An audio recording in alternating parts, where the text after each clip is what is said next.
Meski masih dalam kajian dan juga wacana, namun rencana pelajaran matematika di tingkat TK sudah menuai beragam respons publik. Kita akan membahasnya bersama dengan Pemerhati Pendidikan, Doni Kusuma. Selamat siang, Pak Doni. Selamat siang. Apa kabar Pak Doni? Sehat? Puji Tuhan, Mbak, sehat. Oke, Pak Doni, ini ada rencana untuk mengenalkan anak TK dengan pelajaran matematika. Dan menurut Anda, apakah rencana ini atau planning ini sudah tepat begitu?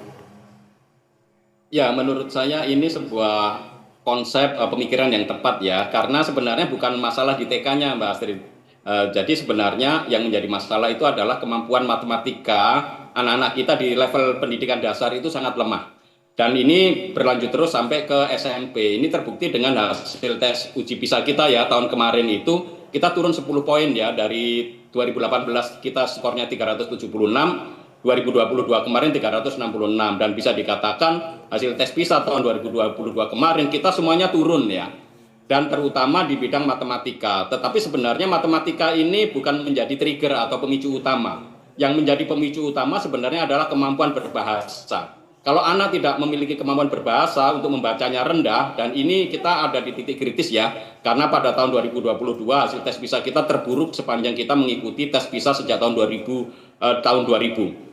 Sehingga kalau anak-anak tidak paham kosakata, dia tidak akan bisa mengerjakan berbagai macam narasi cerita yang terkait dengan matematika, apalagi berlogika. Dan ini saya rasa perlu dimulai sejak TK, tetapi sebenarnya yang harus diintervensi itu di SD-nya. Karena sebagian besar guru-guru SD, menurut beberapa penelitian dari teman-teman saya yang bergiat di bidang pendidikan matematika, itu guru-guru SD kita memiliki kemampuan mengajar matematika yang lemah. Artinya tidak dipersiapkan. Sehingga ini menyulitkan anak-anak untuk bertumbuh, bahkan tidak mampu mencintai matematika sejak dini.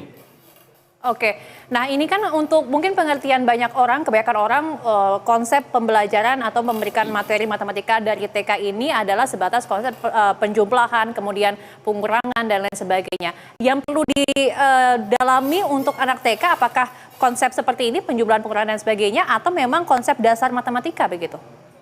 Sebenarnya bukan pada konsepnya ya, tetapi bagaimana rasa bermatematika di dalam kehidupan. Jadi anak-anak belajar berhitung, itu ya.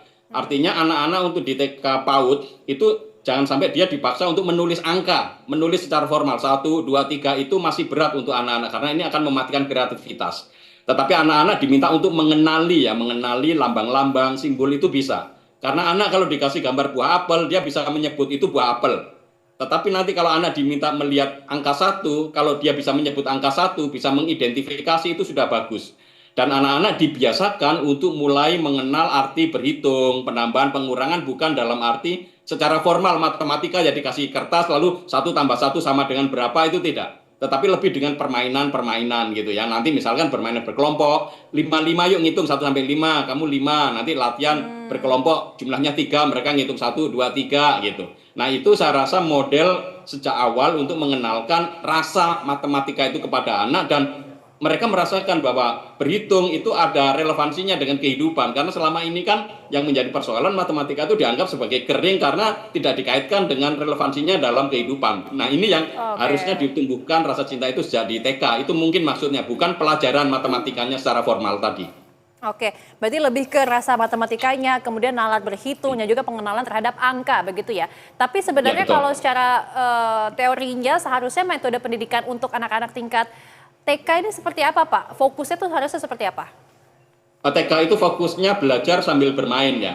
Jadi artinya bermainnya dulu, jadi bermain sambil belajar gitu. Jadi permainannya bisa macam-macam, tetapi di dalam proses bermain itu mereka bukan hanya mengenal angka, tetapi juga sesuai dengan taksonomi Bloom ya, mereka bisa mengklasifikasi. Artinya kan kalau waktu dulu saya TK, saya itu kalau absensi, saya mendapat gambar apel gitu ya, lalu kemudian ditempelkan di sebuah papan yang ada gambar apelnya. Ketika anak dapat buah apel lalu dia nempelkan di buah apel yang benar gitu, itu berarti anak sudah bisa mengklasifikasi, mengelompokkan, dan itu adalah latihan dasar untuk bernalar ya. Itu.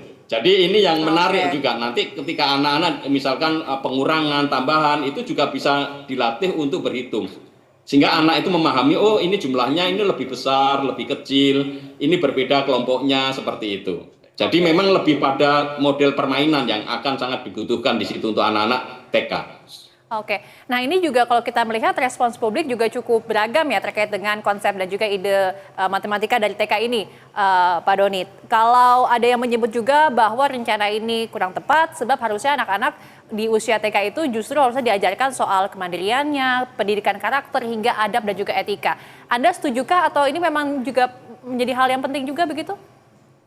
Saya rasa konsep yang seperti itu memisahkan ya antara matematika dengan karakter dan lain-lain itu kurang tepat untuk pendidikan SD karena kita melihat anak-anak SD itu coba kalau orang tua jujur itu kadang-kadang kan dikasih uang juga untuk beli sesuatu ya kan dan anak-anak tahu harga mata uang masa anak-anak SD tidak diperkenalkan arti mata uang itu sehingga tidak memiliki financial literacy yang baik literasi keuangan yang baik artinya angka itu bukan masalah anak-anak ini harus belajar secara akademik tidak dan belajar tentang angka itu juga membentuk karakter dia punya disiplin tahu perbedaannya tahu pengelompokannya tahu bahwa sesuatu ditambah berapa itu ada perbedaan jumlah dan lain-lain karena ini harus mulai dikenalkan jadi saya tidak beraliran bahwa lebih fokus pada sikap tentu sikap, perilaku, karakter, nilai-nilai itu penting ya. Tetapi sebenarnya dalam bermain pun sekarang ini sudah banyak kok di TK kita itu sambil bermain mereka itu berhitung kok.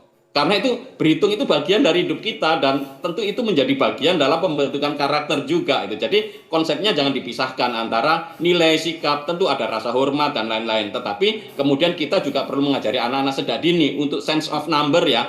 Rasa bagaimana menghitung penjumlahan karena dalam kehidupan itu pasti akan ada banyak hal coba deh ini nanti berapa jumlahnya berapa adalah jadi dalam percakapan sehari-hari matematika itu ada dan ini yang memang harus dilatihkan sejak awal sehingga anak-anak tidak merasa asing dengan apa yang disebut bermatematika itu. Baik, nah yang juga menarik untuk dibahas adalah terkait dengan kurikulum Merdeka, Pak Doni, yang juga tengah disoroti oleh pemerintahan baru ya, khususnya Menteri Pendidikan saat ini. Menurut Anda, apakah konsep ini ataupun kurikulum ini perlu diubah atau seperti apa? Ya, saya rasa setiap kurikulum yang diimplementasi perlu dievaluasi ya. Dan kalau kita mengevaluasi artinya mengubah. Tetapi kalau kita mengubah itu bukan mengubah semuanya ya. Saya rasa kementerian yang sekarang itu pasti akan melihat, mengevaluasi dulu apa yang sudah baik itu akan diteruskan, apa yang kurang baik itu akan diperbaiki. Saya rasa itu langkah yang bijak. Jadi saya sebenarnya melihat bahwa di kurikulum Merdeka itu ya ada baiknya, tetapi ada kurang tepatnya juga. Dan di banyak kesempatan saya sudah memberikan banyak kritikan ya. Kalau saya diminta memberikan kritik terhadap kurikulum Merdeka, itu poinnya ada 20 lebih Mbak. Jadi artinya persoalannya terlalu banyak di dalam kurikulum Merdeka itu. Tetapi kita harus prosesnya harus pelan-pelan. Mana yang bisa diperbaiki lebih dahulu, jangan langsung dirubah secara total. Itu nanti akan membingungkan masyarakat yang di sekolah dan Bapak Ibu guru. Oke, baik. Apapun kebijakannya kita harapkan untuk hasil yang terbaik ya Pak untuk anak di Indonesia ini, terutama untuk pendidikan di Indonesia. Terima kasih banyak atas waktu dan juga informasinya Pemerhati Pendidikan Bapak Doni Kusuma sudah berbincang di Berita Satu Siang. Selamat siang, salam sehat selalu. Selamat siang.